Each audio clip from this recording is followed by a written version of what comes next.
الحمد لله رب العالمين والصلاة والسلام على نبينا محمد وعلى آله وصحبه أجمعين وبعد. Donc nous continuons l'explication, ou plutôt nous continuons cette série intitulée l'indispensable dans l'apprentissage de la révélation immuable. L'indispensable dans l'apprentissage de la révélation immuable. Donc des cours qui sont, comme on l'a déjà cité auparavant, destinés à ceux qui sont entrés dans l'islam, aux nouveaux convertis, etc. Ce sont donc des cours de base et donc destinés à des gens qui sont débutants dans la religion. On a vu le cours dernier que dans l'islam, il y a des piliers concernant la foi, concernant l'iman. Et on a vu ces différents piliers de manière globale. Et on a détaillé le premier de ces piliers qui était la croyance en Allah, au Seigneur, Allah subhanahu wa ta'ala, la divinité qui mérite seule l'adoration. Et on avait vu les points que contenait la croyance en Allah, qui était donc le premier pilier de ces piliers de la foi. Et aujourd'hui, Inch'Allah, on va continuer d'expliquer les différents piliers. Et afin de compléter ce qui a été dit la dernière fois sur ce qui concernait la foi en Allah Azza wa Jal, il faut savoir que parmi les bienfaits de la croyance en Allah, que lorsque l'on prononce La ilaha illallah, hadi shahada, qu'on a déjà expliqué, c'est-à-dire qu'il n'y a de divinité digne d'adoration qu'Allah, l'homme à ce moment-là, lorsqu'il rentre dans l'islam et lorsqu'il prononce cette shahada et qu'ensuite il accomplit ce qu'elle implique, l'homme il va abandonner le culte des hommes pour se consacrer au culte du Seigneur des hommes. Désormais, il ne sera plus asservi aux autres créatures par les sentiments de peur ou de vénération qu'il portait. Car l'homme, s'il ne se soumet pas à Allah, s'il n'a pas la croyance en Allah, automatiquement, il va au fond de lui vouer un culte à autrui, ou alors avoir des sentiments de peur. Cette peur, et lorsqu'on dit la peur, bien entendu, ce n'est pas la peur qui est dite naturelle. Lorsque l'on va voir en face de nous un ennemi, lorsque l'on va voir en face de nous une bête féroce, etc., le fait d'avoir peur, ça c'est une peur qui est naturelle. Mais lorsqu'on parle de la peur, c'est la peur qui rentre dans le domaine de la religion, le fait d'avoir une peur révérentielle, au fond de nous-mêmes, d'avoir cette peur de certaines créatures, de certains hommes, ou alors des idoles ou autres, tout ce qui va être adoré en dehors d'Allah Azza wa Jal. Et à ce moment-là, l'homme il va donc se libérer de tout ceci pour vouer un culte exclusif à Allah Azza wa Jal.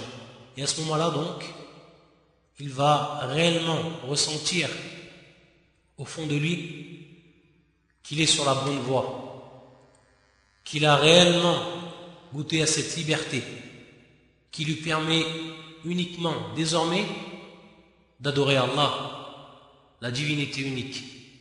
C'est pour ça qu'Allah Azza wa Jal il dit, et pour ce qui est de la suite des cours, Inch'Allah, on aura directement la traduction du sens des versets pour simplifier, pour ceux qui écoutent et qui écouteront les cours. Sachant bien entendu que le Coran ne peut être traduit, lorsqu'on parle bien entendu de traduction, ne peut être traduit dans une autre langue. On l'a déjà vu et on le verra encore pour ce qui est du Coran qui est descendu en langue arabe, et que ce Coran c'est la parole d'Allah, et que cette parole elle a été en langue arabe. Allah donc a choisi cette langue pour son Coran, et donc le miracle du Coran et tout ce qui va faire l'éloquence du Coran, etc., etc., c'est bien entendu en langue arabe. Tout cela se retrouve dans le Coran, et lorsqu'on dit le Coran, la parole d'Allah en langue arabe.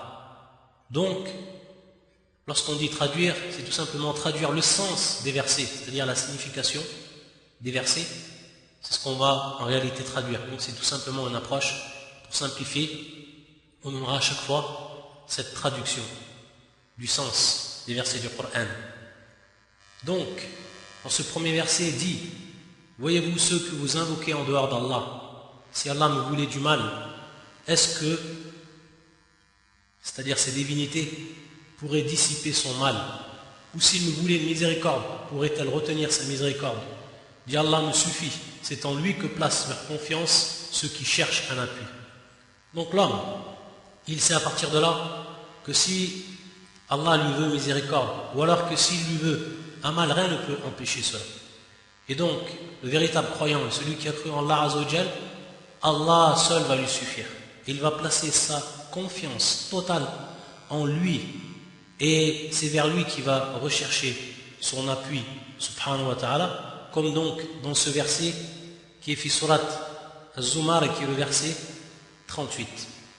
Également parmi les points des bienfaits de la croyance à Allah, c'est que le véritable croyant, Al-Mu'min, il accède à la fois à la paix et à la tranquillité du cœur, à cette foi, à cette paix, à cette tranquillité que le croyant ressent au fond de son cœur. Et ça, c'est une ni'ma azima, ça c'est un bienfait qui est grandiose.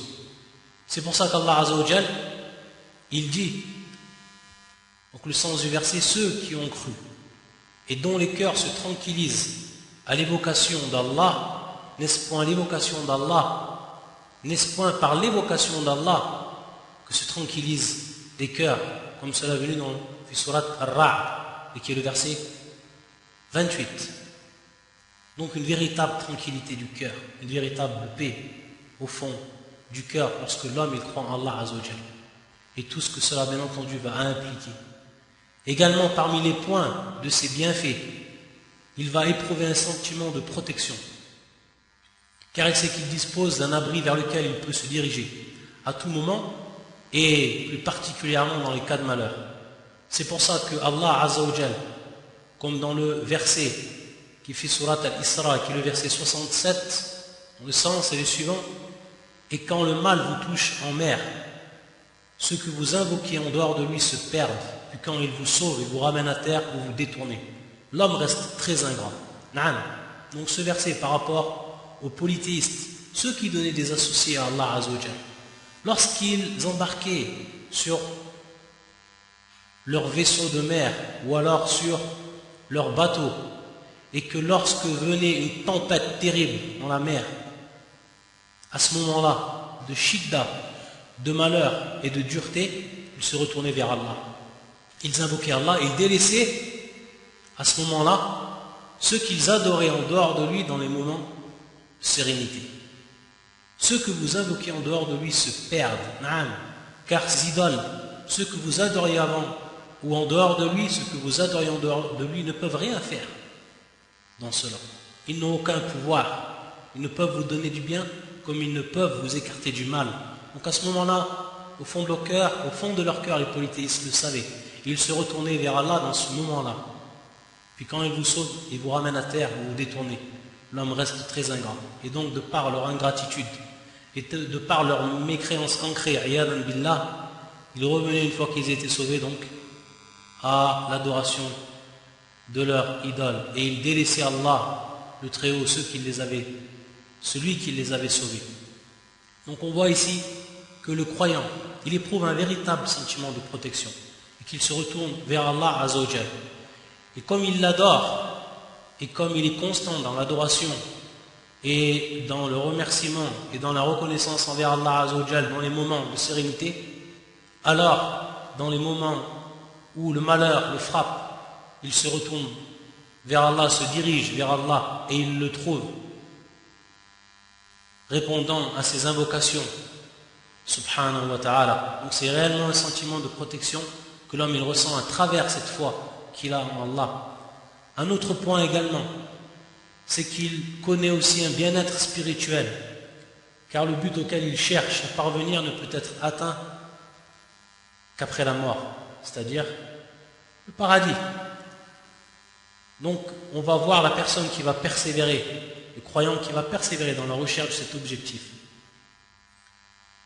ce qu'il va rechercher de manière absolue, qu'il ne trouvera que dans le paradis, en multipliant les bonnes actions et en faisant preuve d'une dévotion humble et sincère pour Allah Azza wa Jal. C'est pour ça que Allah, dans un verset du Coran, il nous demande, et comme on l'a déjà vu, ce verset qui est fait surat Al-An'am, qui est le verset 162, également le verset 163, où le sens dit, en vérité, ma prière, qul inna salati, c'est-à-dire ma prière, mes actes de dévotion, ou alors mon sacrifice, qul inna salati wa nusuki, ou alors le sacrifice, ma vie, ma mort appartiennent à Allah, Seigneur de l'univers, à lui nul associé, et voilà ce qu'il m'a été ordonné, et je suis le premier à me soumettre. Également, ce que le croyant il va bénéficier de par cette croyance en Allah Azza wa Jal, c'est qu'Allah il va lui faciliter le bien, al-khayr. C'est pour ça qu'Allah Azza wa Jal il dit, comme dans le verset 11, fi surat At-Taghabun, yaqul Allah Azza wa Jal, dont le sens est le suivant, et quiconque croit en Allah, Allah guide son cœur. Allah est omniscient. Quiconque croit en Allah, Allah guide son cœur. Donc à partir de cette croyance-là, qui va être sincère, lorsqu'elle est sincère envers Allah Azza wa Jal, Allah, il le guide sur le droit chemin. C'est vraiment une sincérité. Et s'il cherche par là donc la vérité et savoir réellement qui est Allah et le connaître à travers les versets du Coran, à travers la sunna authentique du prophète sallallahu alayhi wa sallam, lorsqu'il s'attache uniquement à ses bases et avec sincérité, le résultat est qu'Allah Azza wa Jal il guide son cœur. Et ça c'est un bienfait qui est énorme. Également, de par cette croyance va insuffler à son cœur l'amour des vertus et des bonnes actions.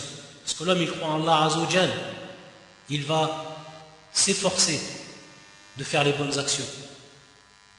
Et dans son cœur, ça va être comme un souffle qui vient et qui va donc l'emmener à faire ses actions, ses bonnes actions et tout ce qui rentre dans les vertus, de sorte que le croyant est zélé dans la diffusion du bien parmi les hommes.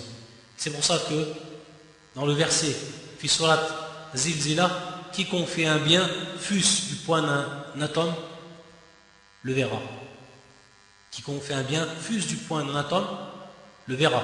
Donc tout sera vu. Et le croyant, celui qui a la croyance en Allah Azza wa Jal, il sait que cela donc va advenir. Et donc, il s'active à faire le bien autour de lui, à faire le bien de manière générale. Le prophète également, sallallahu alayhi wa sallam, nous a rapporté, comme a fait Sunan al-Tirmidhi, hadith qui est authentique, celui qui indique le bien est comme celui qui l'accomplit. Celui qui indique le bien est comme celui qui l'accomplit. Donc regardez, la personne, lorsque de par cette croyance en Allah Azza wa Jal, qui va être pour lui un souffle, pour accomplir, pour avoir donc l'amour des vertus et des bonnes actions, il va faire tout ce qui est en son possible, et bien entendu ça va être suivant son iman. Plus sa foi sera grande, et plus cela va se traduire à travers ses actes. Et moins sa foi sera grande, et plus cela va s'affaiblir. Donc, celui qui indique le bien, on a dit le prophète sallallahu alayhi wa sallam, est comme celui qui l'accomplit. Maintenant, si tu indiques un bien à une personne, à un musulman, comme un acte d'adoration, comme tu lui as dirigé vers un bien qu'il ne connaissait pas, au moment où il va l'accomplir, tu vas recevoir le bien de cette action. Regardez le bienfait de cette croyance, subhanallah. Et regardez donc l'homme, son champ d'action, il va être vraiment large, très très large, même jusqu'à indiquer le bien. Non seulement il fait le bien, mais également il indique le bien, il recevra la même récompense. Ça, c'est parmi les points que l'on cite pour ce qui est de la croyance et les bénéfices de la croyance en Allah Azza wa Jal. Ensuite, comme cela est venu dans le hadith de Jibril, lorsque Jibril, l'ange Jibril qui avait pris la forme d'un homme et qu'il est venu voir le prophète sallallahu alayhi wa sallam, comme cela rapporté par l'imam Muslim dans son authentique, et qu'il avait posé la question au prophète sallallahu alayhi wa sallam concernant l'iman, la foi, il lui avait donc informé le prophète sallallahu alayhi wa sallam et répondu à sa question en lui indiquant ce qu'on est en train d'étudier et qui est une base fondamentale dans l'islam, et plus précisément donc dans la croyance, c'est ce qui est al-iman bi arkan. Al-iman bi arkani sitta, c'est-à-dire al-iman bi arkani sitta, c'est la foi avec ses 6 piliers. Donc le premier pilier, c'était qu'il croit en Allah, un tu'mina billah. Et le deuxième pilier que le prophète sallallahu alayhi wa sallam avait indiqué, et c'est donc suivant l'ordre de ce hadith que l'on va continuer à détailler et à citer les piliers de la foi. Il a dit le prophète sallallahu alayhi wa sallam wa malaikati, wal malaika, qui est un pluriel de malak, et qui sont les anges. Donc avoir la croyance aux anges. L'homme ne peut avoir une foi qui va être complète que s'il croit en ce deuxième pilier de la foi qui est la croyance aux anges. Une croyance ferme, comme il a cru en Allah. Car croire aux anges découle de la croyance en Allah.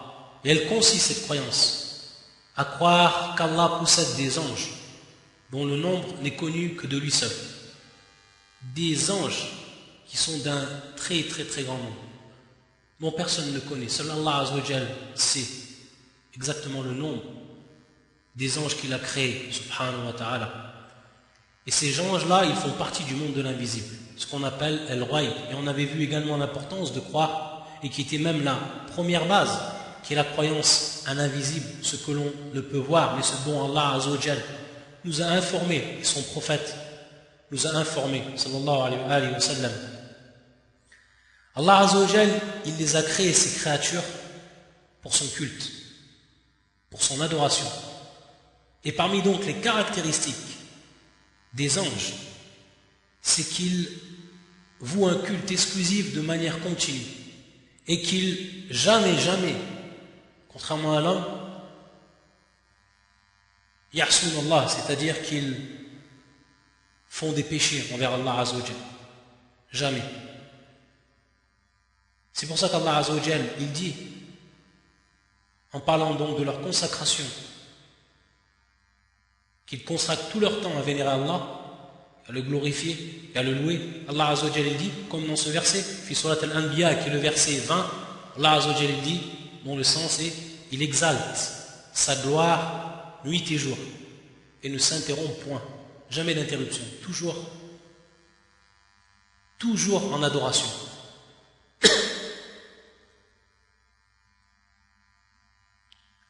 Et de ce fait-là, il nous est donc interdit de croire que les anges, on leur donne une forme d'adoration.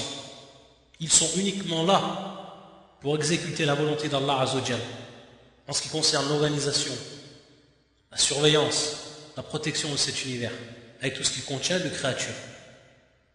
Conformément à ce qu'il a décrété Allah Azza wa Jal, comme dans ce verset, fi surat An-Nisa, qui est le verset 172. Jamais le Messie ne trouve indigne d'être un serviteur d'Allah, ni les anges rapprochés de lui.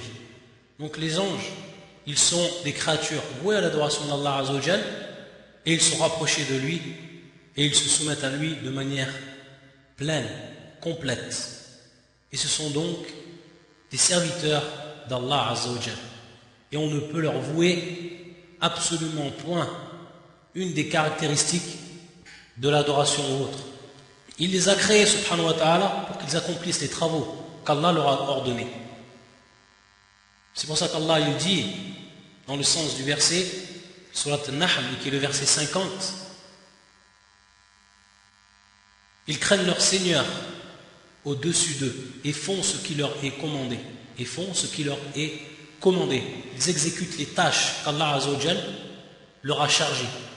Ça fait partie de leur adoration qu'ils accomplissent les tâches qu'Allah Azza wa Jal leur a commandées. Et donc il est impossible qu'un des anges ne fasse pas ce qu'Allah Azza wa Jal lui a commandé. Et la preuve en est ce verset. Ils font ce qui leur est commandé.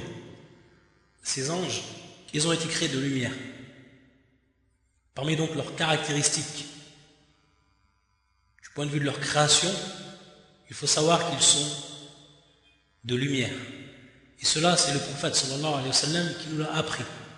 Comme dans ce hadith qui est authentique, qui est rapporté par l'imam Muslim, et dont le prophète sallam nous a dit les anges ont été créés de lumière. Les anges ont été créés de lumière, un-nour, ce qu'on appelle un-nour en arabe. Ils sont de lumière, mais ils restent invisibles par rapport à nos regards. Donc personne ne peut voir les anges. Sauf, et c'est une exception qui est faite, lorsqu'Allah Azza wa Jal leur enjoint de revêtir une forme visible. Et à ce moment-là, ils en auront donc la capacité, comme notre Seigneur l'a montré à propos de Jibril, c'est-à-dire l'ange Gabriel. On sait, comme le Coran nous l'a cité, et comme on l'a vu auparavant, pour ce qui est de notre prophète sallam, lorsqu'il est venu auprès du prophète sallam, il a demandé, il avait pris la forme d'un homme. Ça, c'est une des capacités qu'Allah Azza wa Jalla a donné donc aux anges, de par sa toute puissance, subhanahu wa ta'ala. Donc, lorsqu'il est venu au prophète sallam, il a demandé à propos donc des piliers de l'islam, des piliers de la foi, à propos de l'heure, comme dans le hadith, le fameux hadith donc, qui dit le hadith de Jibril, de Gabriel. Et on sait dans le Coran également qu'il est venu, cet ange-là, il est venu auprès de Maryam, sous une forme humaine.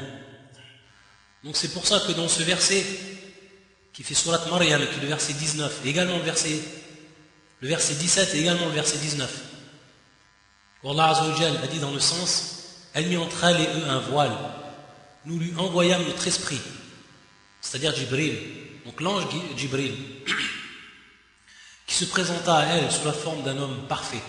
Elle dit, je me réfugie contre toi auprès du tout miséricordieux. Si tu es pieux, donc ne m'approche point. Il dit, je suis en fait un messager de ton Seigneur pour te faire don d'un fils pur. Également, et ça fait partie des exceptions, on sait que le prophète sallallahu alayhi wa sallam, il a vu Jibril sous sa forme réelle, c'est-à-dire sans même qu'il ait pris la forme d'un être humain. Comme cela a été rapporté dans l'authentique de l'imam al-Bukhari. Il l'a vu comme Allah Azza wa Jalla l'a créé. Et on sait donc de par la description que nous a donnée le prophète sallallahu alayhi wa sallam qu'il avait 600 ailes et qu'il couvrait l'horizon tant il était immense. Subhanallah. Il couvrait l'horizon tant il était immense. C'est-à-dire le fait que le prophète sallallahu alayhi wa sallam l'a vu, il ne pouvait plus voir l'horizon tellement il était immense. Et ça on verra que c'est un point également important pour ce qui est des bénéfices de la croyance aux anges. On a dit donc que les anges, ils avaient des fonctions et que ça faisait partie donc de leur adoration envers Allah Azza wa Jal, qu'ils accomplissent ce que Allah Azza wa Jal leur a confié, ce que Allah Azza wa Jal leur a chargé d'exécuter. C'est pour ça donc, parmi ce que l'on sait et parmi ce qu'Allah Azza wa Jal nous a révélé comme nom parmi les anges et leurs fonctions, on sait que Jibril, donc celui qu'on a cité précédemment, celui qui est chargé de la révélation, lorsqu'il y a une révélation à faire, c'est lui qui en est chargé. Et c'est lui donc qui a transmis de la part d'Allah Azza wa Jalla le Coran au prophète sallallahu alayhi wa sallam. Et c'est lui donc qui lui a appris le Coran et qui lui a fait réviser le Coran durant l'existence du prophète sallallahu alayhi wa sallam.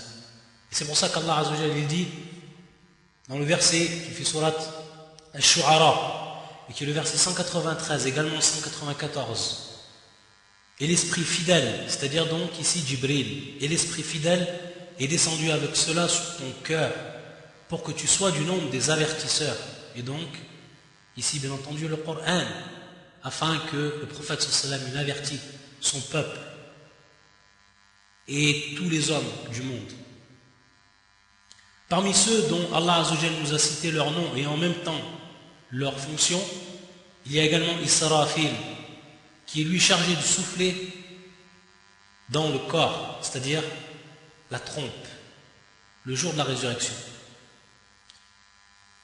Également Mikaïl, qui lui s'occupe de la pluie et de la végétation, comme cela est venu, un hadith rapporté par l'imam Ahmed, et qui est un hadith pris en compte, Hassan. Également, parmi les autres, donc il y a des anges qui ont été nommés, et la plupart des anges n'ont pas été nommés, c'est-à-dire très peu d'anges ont été nommés, et parmi ceux qui ont été nommés ceux qu'on a cités. Donc il nous est ici obligatoire de croire en leur nom et de croire en leur fonction. Tant cela est venu dans le Coran, dans la sunna authentique du prophète sallallahu alayhi wa sallam. Également, on sait que tout homme, il a avec lui deux anges. L'un à droite, l'un à gauche. Et que l'un est préposé à l'enregistrement des bonnes actions et l'autre à l'enregistrement des mauvaises. C'est pour ça qu'Allah Azza wa Jal, il a dit dans son Coran, Kama fi surat Qaf, et qui est le verset 18, dans le sens c'est quand les deux recueillants, donc ceux qui recueillent les actions, ceux qui écrivent les actions, assis à droite et à gauche recueillent, ils ne prononcent pas une parole sans avoir auprès de lui un observateur prêt à l'inscrire. Donc ça c'est le rôle de ces anges. Allah Azza wa Jal leur a confié cette tâche pour tout homme, sans exception. Il y a également l'ange de la mort, dont en réalité on ne sait le nom, et dont Allah Azza wa Jal lui a également confié donc de faire mourir l'homme. Et comme fi surat As-Sajda, et qui est le verset 11, où Allah Azza wa Jal dit, donc le sens dit, l'ange de la mort qui est chargé de vous, vous fera mourir. Ensuite, vous serez ramenés vers votre Seigneur. Parmi ceux dont Allah Azza wa Jal a nommé et nous a fait part de sa fonction, il y a le gardien du feu de l'enfer, et qui est l'ange Malik, comme Allah Azza wa Jal a dit dans le Coran, fi surat Az-Zukhruf, qui est le verset 117, et dont le sens c'est, et ils crieront, ô Malik, donc les kuffars, ils crieront, ô Malik, que ton Seigneur nous achève, tellement le châtiment il va être dur, ils vont demander qu'il meure de manière complète, qu'il disparaisse. Ô Malik, que ton Seigneur nous achève. Il dira en vérité, vous êtes pour y demeurer éternellement.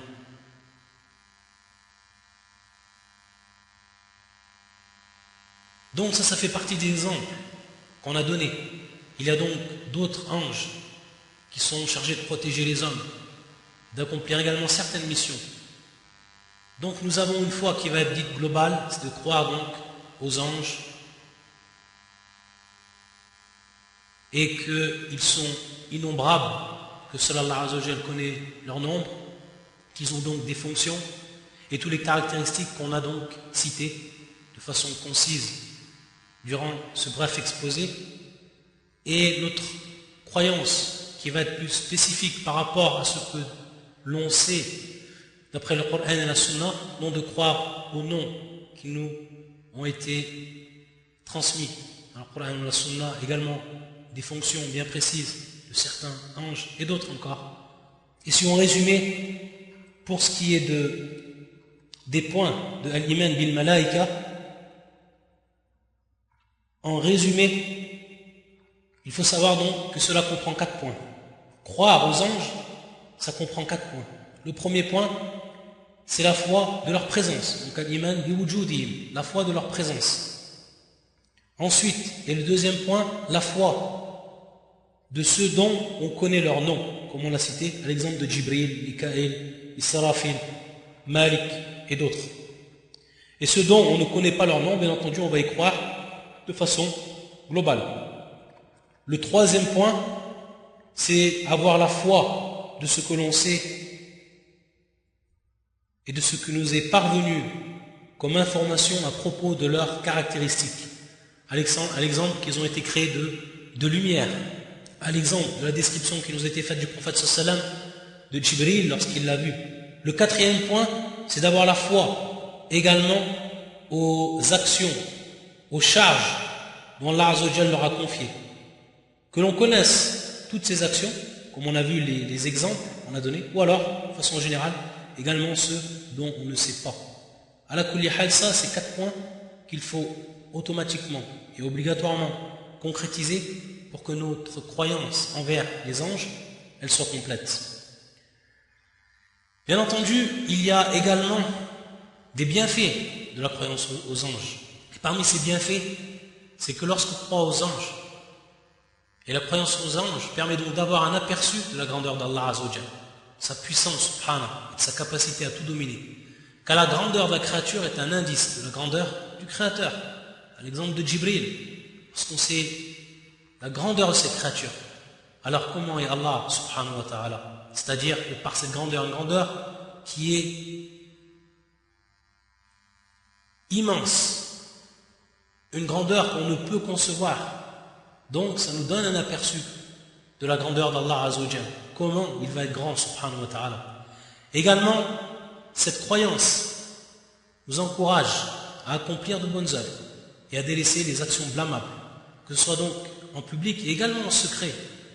Car lorsqu'on sait, lorsqu'on a présent à l'esprit qu'il y a des anges qui nous surveillent, qui surveillent nos paroles, qui surveillent nos actes, et que chacune de ces actions est consignée, ou bien à notre avantage, ou bien à notre détriment, alors cela a pour résultat que la personne va délaisser les actions blâmables. Et donc, également ici, en fonction de la foi de la personne. Et cela va varier d'un croyant à un autre. Également, elle va mettre le croyant à l'abri des superstitions et illusions. Nous sont victimes ceux qui nient l'existence du monde de l'invisible.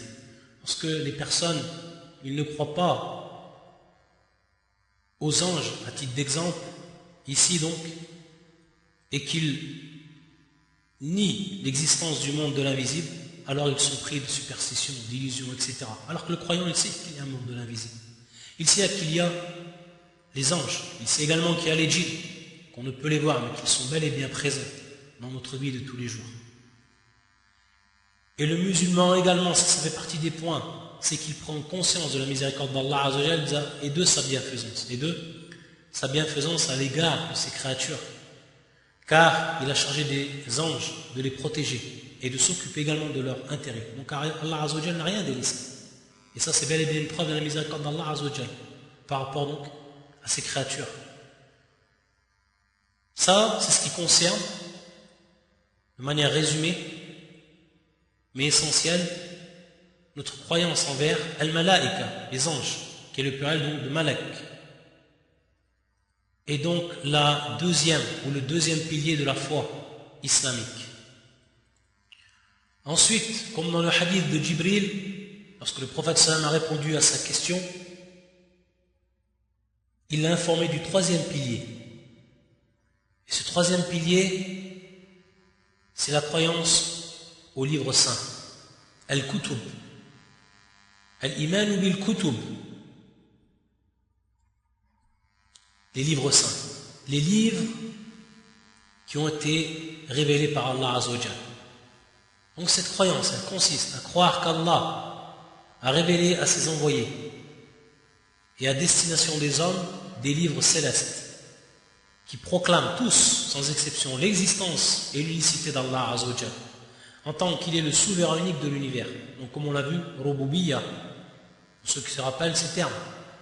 La seule divinité digne d'adoration, ici, Uluhiyya, et en tant qu'il possède des noms et attributs, Al-Asma, Al-Sifat, et qui lui sont propres à lui, Allah Azza wa Jalla, comme on l'a également cité à travers la règle qu'on a donc expliqué le cours dernier. Et c'est pour ça qu'Allah Azza wa Jalla il dit, comme fi surat al-Hadid, et qui est le verset 25, dont le sens est, nous avons effectivement envoyé nos messagers avec des preuves évidentes et fait descendre avec eux le livre et la balance. Et fait descendre avec eux le livre et la balance. C'est-à-dire le livre, les livres, c'est-à-dire le genre ici, donc les livres. Et la balance, afin que les gens établissent la justice. Il y a également ici une croyance qui va être globale, une croyance qui va être plus spécifique. C'est-à-dire qu'il y a des livres dont on connaît leur nom, qui nous ont été cités dans le Coran, d'autres dont on ne connaît pas leur nom. Donc pour ce qui va concerner notre croyance qui va être dite globale, c'est de croire en tous les livres qu'Allah Azza wa Jalla a fait descendre et qu'ils sont nombreux. Et qu'on n'a pas science de tous ces livres-là. À travers l'histoire de l'humanité, Allah Azza wa Jalla, il a fait descendre beaucoup de livres. Donc de manière globale, on croit en tous ces livres, qu'ils sont bel et bien de la part d'Allah Azza wa Jalla, et qu'ils contiennent donc la parole d'Allah, subhanahu wa ta'ala.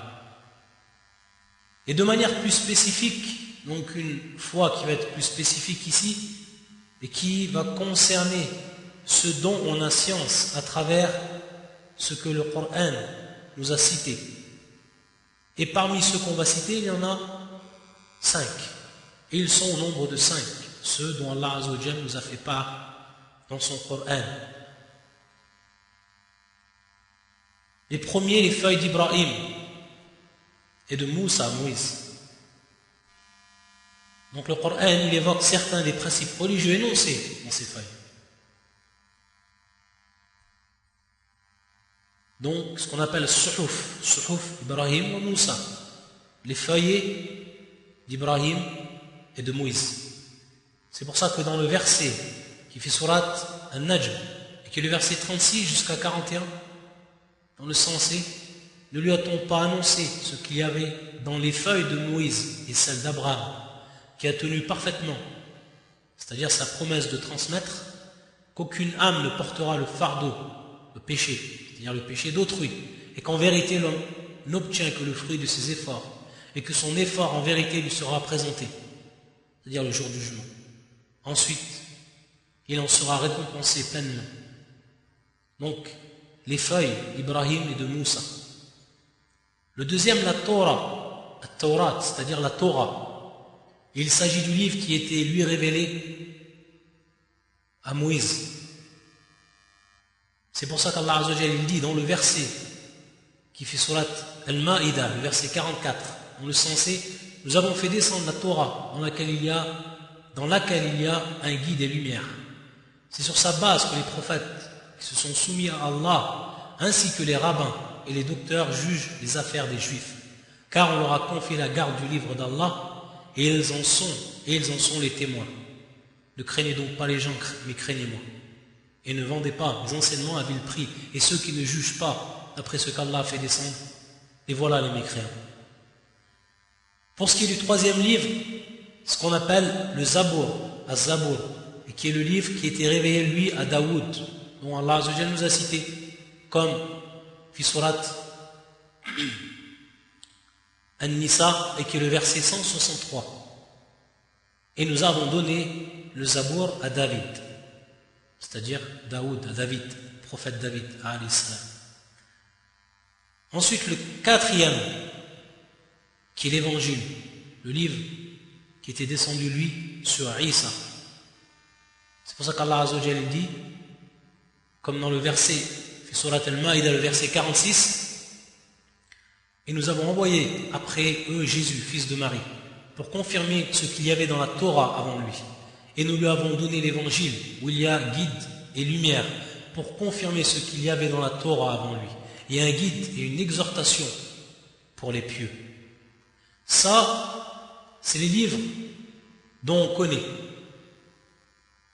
Ici, bien entendu, il y a 4, et le cinquième, et qui est descendu pour cette communauté, le cinquième qui est, bien entendu, le Coran, et que le dernier des livres descendus par Allah Azza wa Jalla, et qu'il n'y en aura point d'autre après lui, pour cette commune, pour cette humanité. Donc il incombe aux musulmans de croire en l'existence et en l'origine divine de tous les livres célestes. Tous les livres, ceux dont on connaît et ceux dont on a patience. Mais lorsqu'on dit qu'on doit croire en l'existence et en l'origine divine de tous les livres célestes, que ce soit la Torah, que ce soit l'évangile, bien entendu, avant qu'ils aient été falsifiés, car on sait que ces livres ils ont été falsifiés par les juifs, par les chrétiens, ils ont été falsifiés. Mais avant, au moment où ils sont descendus, bien entendu, c'était bel et bien la parole d'Allah. Donc on le croit tel quel. Mais on ne doit pas, bien entendu, se conformer à leurs préceptes. C'est-à-dire ce que contiennent ces livres, à l'exception du noble Coran. Car le Coran, il est venu. Et comme on l'a cité déjà auparavant, lorsqu'on a parlé du Al-Qur'an, lorsqu'on a parlé du Coran, on a vu qu'il était donc venu pour abolir tout ce qu'il y avait avant lui comme livre. Parce qu'on va retrouver dans le Coran les principes de base qui étaient déjà dans la Torah, qui étaient déjà dans l'évangile, avant même qu'ils soient falsifiés. Et donc, à partir de là, ce n'est qu'un rappel pour ce qui est de l'enseignement du Tawhid, de l'unicité d'Allah Azza wa Jalla, tout ce qu'il comprend et tout ce dont il en découle. Et que donc ce Coran, il était révélé, ou que ces livres, ils ont été révélés pour une époque donnée, à un moment donné, et à l'intention de peuples précis, et qu'ils ont donc été abrogés avec la venue du prophète sallallahu alayhi wa sallam et l'avènement de l'islam. Et on sait que le Coran, il va évoquer par endroits le contenu de la Torah et de l'Évangile. Et notamment en ce qui concerne l'heureuse annonce de la venue du prophète sallallahu alayhi wa sallam, du prophète Mohammed, que l'on retrouve dans la Torah et l'Évangile. Comme Allah Azza wa Jal nous l'a indiqué lui-même dans le dernier de ses livres, Kama fi surat Al-A'raf, et le verset 156-157. Et ma miséricorde embrasse toute chose. Je la prescrirai à ceux qui me craignent, acquittent la zakat et ont foi en nos signes. La zakat qui est l'impôt rituel.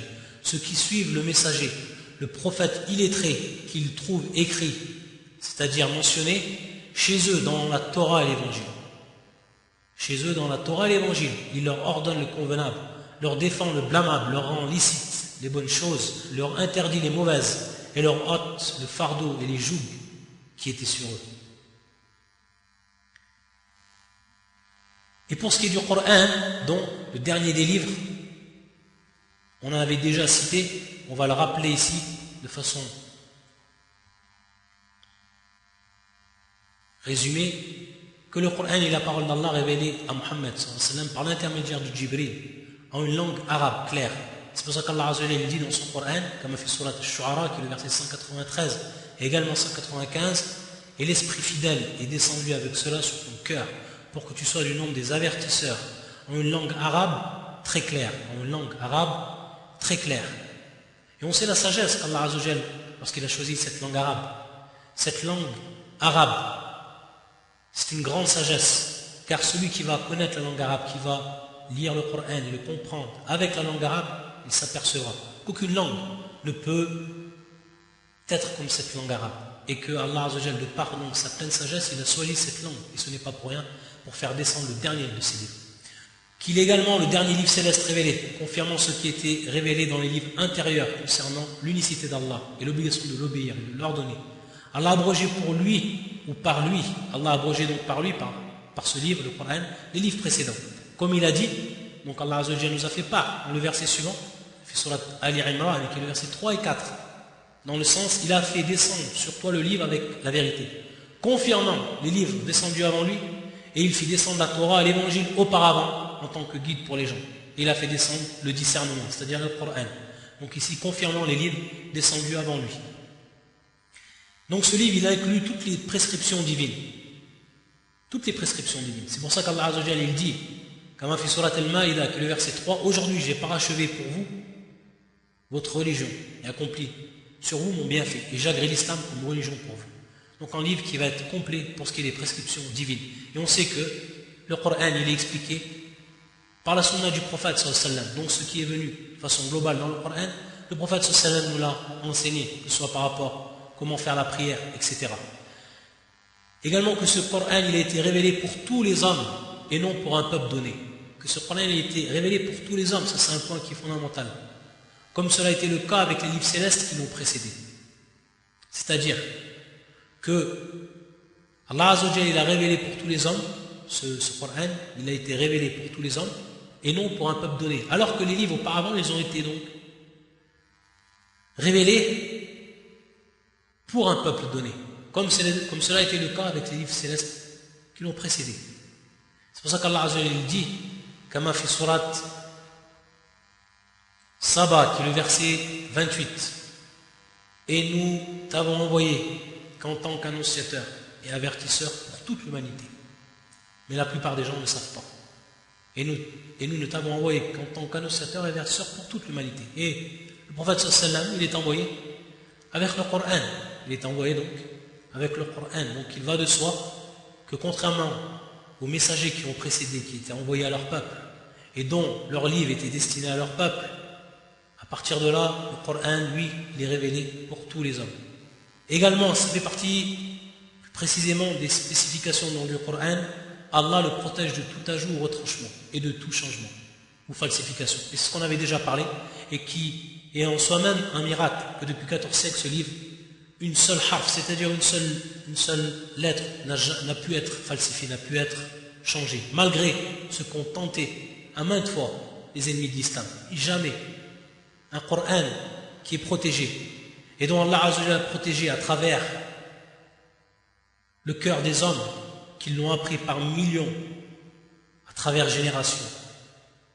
C'est pour ça qu'Allah Azza wa Jalla il dit, comme dans le verset fi surat Al-Hijr, qui est le verset 9, en vérité, c'est nous qui avons fait descendre le Coran et c'est nous qui en sommes les gardiens. Et donc pour résumer, pour faire un résumé de cette croyance au livre Al-Iman bil-Kutub, donc les points ici que vont impliquer cette croyance, ils sont au nombre de 4, à titre de résumé de ce qui a précédé. Il faut donc avoir la foi, la croyance ferme que ce livre-là, ils ont été descendus de la part d'Allah Azza wa Jalla et qu'ils sont véridiques et que c'est bel et bien la parole d'Allah Azza wa Jalla.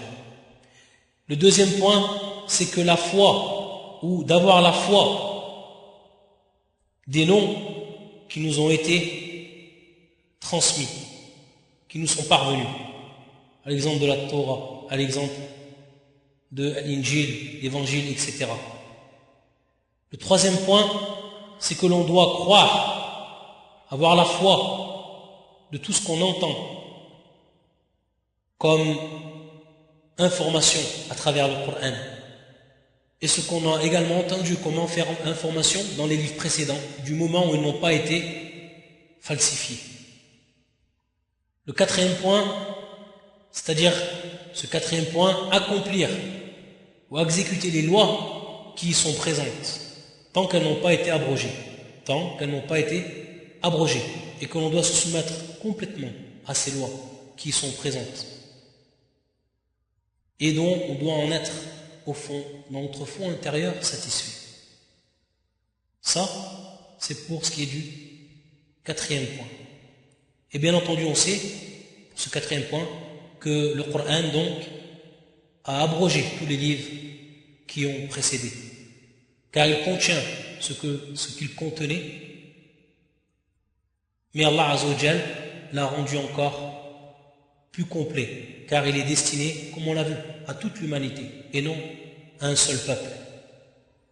Pour ce qui est maintenant des avantages ou des bénéfices de la croyance au livre saint, cela va nous permettre de voir à quel point Allah Azza wa Jal est miséricordieux, clément vis-à-vis de ses créatures, puisqu'il leur a révélé des livres qui leur montrent le chemin qui conduit à son agrément. Allah Azza wa Jal n'a pas laissé donc les créatures dans l'incertitude, en proie aux suggestions des démons et à leurs propres passions. Allah Azza wa Jal les a guidés de par ses livres.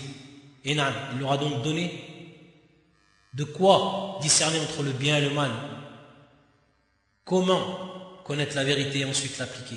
Ça, c'est une miséricorde et une clémence de la part d'Allah Azza wa Jal qu'il a fait à l'humanité.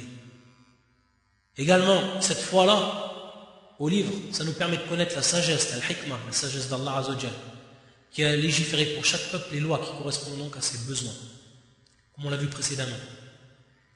Et elle sert également, cette foi, de critérium pour distinguer les croyances sincères des autres.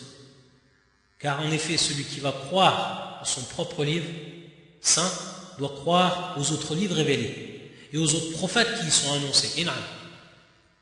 Si automatiquement on croit réellement à son livre, si le chrétien a réellement cru à l'évangile, ce qui est indiqué, si le juif il a réellement cru à la Torah, ce qui est indiqué, automatiquement s'il était sincère dans cela, il aurait donc ensuite cru au Coran, il aurait donc cru au prophète sallallahu alayhi wa sallam, dont on a vu les versets qui annonçaient le prophète sallallahu alayhi wa sallam, mais également tout ce qui va donc être preuve que le Coran est la continuation des livres précédents.